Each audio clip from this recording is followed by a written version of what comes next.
pouvons et nous devons résoudre cette crise qui a trop duré. 12 millions d'hommes, de femmes et d'enfants attendent cet engagement.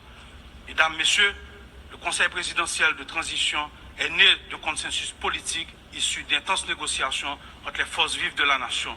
Ce Conseil, dont la mise en place a été appuyée par d'importants partenaires internationaux et facilité par les éminentes personnalités de la CARICOM, dispose d'un agenda clair, au cœur duquel figure l'organisation d'élections libres et crédibles. Je répète, d'élections libres et crédibles. En dépit des multiples défis liés à la crise sécuritaire, le processus électoral pour lequel le CPT et le gouvernement font preuve d'une volonté politique réelle connaît des avancées significatives. Le Conseil électoral provisoire a déjà identifié plus de 85% des centres de vote, mobilisé plus de 70% du personnel électoral et un financement national de 65 millions de dollars est garanti.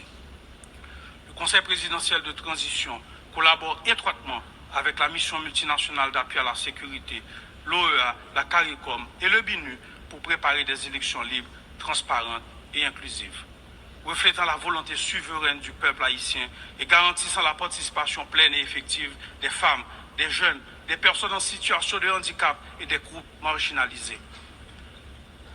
Dans le souci de maintenir une cohabitation politique productive, des efforts constants sont entamés et poursuivront pour élargir le dialogue avec différents secteurs de la vie nationale, pour renforcer le consensus et prévenir un vide qui serait fatal à la démocratie et à la stabilité.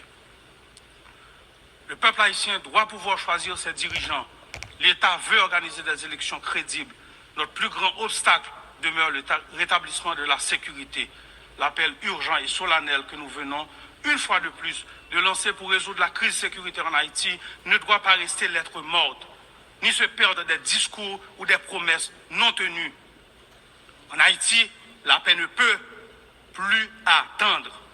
Mesdames et messieurs, la période transitoire ne permet pas d'engager toutes les grandes réformes structurelles dont le pays a besoin.